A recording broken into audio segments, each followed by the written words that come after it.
and welcome back to Surviving Me. Today we're talking about anxiety, which I know a lot of us may hit home for people, and I know for sure it hits home for me because me and anxiety are like best friends, and I'm not even exaggerating. Anxiety is not just a buzzword, it's not a trend, but it's something so many of us live with daily. And the truth is, for a lot of people, anxiety doesn't just show up as panic attacks, it shows up as the way you live. And I know that may sound crazy because for a long time I just thought like, this is just who I am, like this is just how I think. Whole time it wasn't. It was anxiety like pushing me to feel these ways and think these ways, because anxiety really is a full circle moment that people really don't even get. Sometimes it even feels like home. Like I'm like, this is me. And it wasn't until my mom was like, girl, that's not you. That's anxiety. And until you fully read up on what anxiety is and how anxiety truly affects you, you cannot say, oh, this is me, because no, it's not. Anxiety becomes the overthinking, the constant planning, the need to control, the tension in your chest that you gotten so used to, and you think it's just a part of who you are, but it's not. Let me be the one to tell you that that is not you. And it's not something that you should want to live with. When you lived in survival mode for a long time, anxiety becomes your body's language. It's the alarm system that never shuts off. Maybe you're the friend who always worries, or the one who keeps every detail together because falling apart is not an option, which is me. That's not your personality. That's how your nervous system learned to protect you. And a wound in that is that your body doesn't feel safe enough to rest. And I know that may sound deep, but if you really think about it in that aspect, this is just a survival mode tactic, then you would have to look at it as a way of like, you know what, how can I fix this? I don't want to live in survival mode forever. Because when you live in survival mode forever, you be defensive. You have walls and defense blocks up that's protecting you that you don't even realize because you've been in this mode for so long. And honestly, when you in this mode for a long time, it helps you miss the beauty of things. It really does. The shift comes when you realize this isn't normal. I don't have to live bracing for the next thing to go wrong. Anxiety is not just me being dramatic. It's my body trying to keep me alive. And once you see it like that, you can start thinking, what do I need to feel safe? Instead of, how do I stop being like this? Even though this is your body's way of how they choose to protect themselves, nothing is wrong with you. Any topic I come on here, and if you feel like it resonates with you, please understand that even if it does resonate with you, nothing is wrong with you.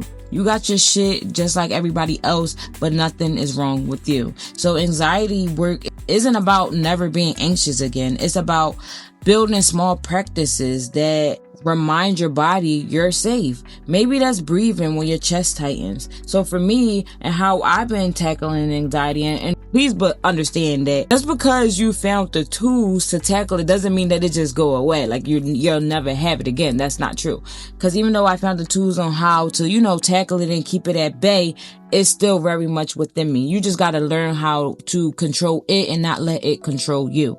So what I do for anxiety and how I calm myself down, I do deep breaths. When I feel like I'm overthinking or feel like something is getting too heavy for me, I take deep breaths, and sometimes I may have to count, and I do it as many times I need to until I feel okay again. It's no real like, oh, I gotta do it 5 times or I gotta do it 10 times. If I have to do it 20 times, maybe that situation really got me up there and I'm just, breathe, mama, breathe.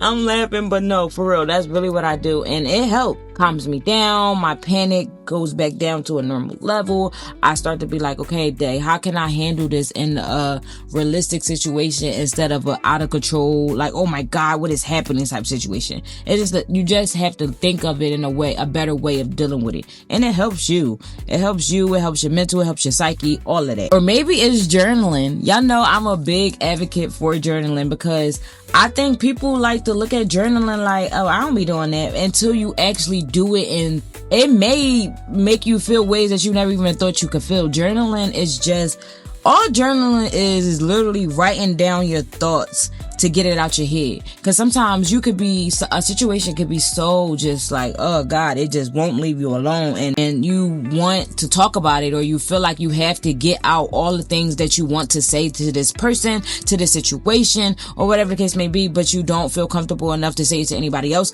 That's where journaling comes in. Journaling is literally just like, you know what, I need to get this out and I need to write it down. And sometimes after you get it all out and you write it down, and then the beauty of journaling is you can say and feel however you want to feel and say. Like, if you want to call that person, oh, that's a nasty, dirty, ungrateful, you can do that because it's your journal, and it's like nobody's going to read it unless you physically want them to read it and say, read it. Other than that, it's your safe space to feel how you feel, write what you write, think what you think. It's a beautiful thing. So that's why I advocate for journaling so much, because it may be the thing that you need. Controlling it and not letting it control you. Maybe it's therapy. I'm a big advocate for therapy too. And because I am a Black woman, therapy in the Black community is very taboo. A lot of Black people feel as though they don't need therapy, or like it's not going to work. What am I going to go talk to a stranger for? But honestly, therapy can help you in more ways than one.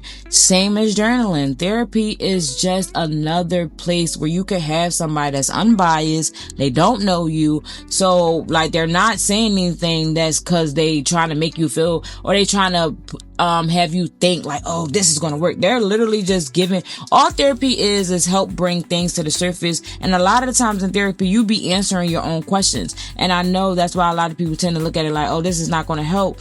But maybe that's what you needed. Maybe you needed that one person bring whatever is causing you trauma or whatever to the surface and have you answer your own questions. It's a full circle moment, I'm telling you. Or maybe it's just setting boundaries. You need to set those boundaries, man, because all boundaries is a way to help you, make you feel better. Make it so you don't ever feel burnt out. That's all boundaries is. It's protecting yourself from the outside world and outside energies, so you don't reach the burnout phase, or you don't get to the place where you just like, fuck it, and just bitter. You don't want to get bitter because of the world around us. Be true to yourself, and the only way you can do that is by setting boundaries. So the work is reminding yourself, I don't have to live in the storm all the time. I still live with anxiety, but I don't live in anxiety anymore. The difference is I know how to recognize it. I know how to sit with it, and I know how to soothe myself when it flares up. That's what survival turned into healing looks like. Information for today is my anxiety is not my identity. I can be safe even in the moments my body tells me I'm not. Jumping right into the glow letter. If this episode were a letter, it would be this. To the one whose mind won't quiet down, you are not broken. You are surviving, but you deserve to know peace. Take one breath today, not to get rid of anxiety, but to remind yourself you're still here, still standing, and still becoming. Do not let anxiety overtake you, overtake it. So thank y'all for sitting with me today with this topic on anxiety. If this resonated, remember this: your anxiety is not your identity. You are not too much, too broken, or too far gone. You are surviving, and you are worthy of peace. If you found something in this episode that spoke to you, share it with a friend who might need the reminder as well. And don't forget to subscribe to Surviving Me wherever you listen, and sign up for the glow letter for affirmation and prompts that go deeper. Until next time, breathe deep, honor your boundaries, and remember, survival is only the beginning. And no matter what page of healing you're on, you're not alone and you're not behind. Keep going through it, keep growing through it, and keep glowing through it. And I will see y'all next episode. Battle the silence, I've wrestled the shame, faced all my demons and called them by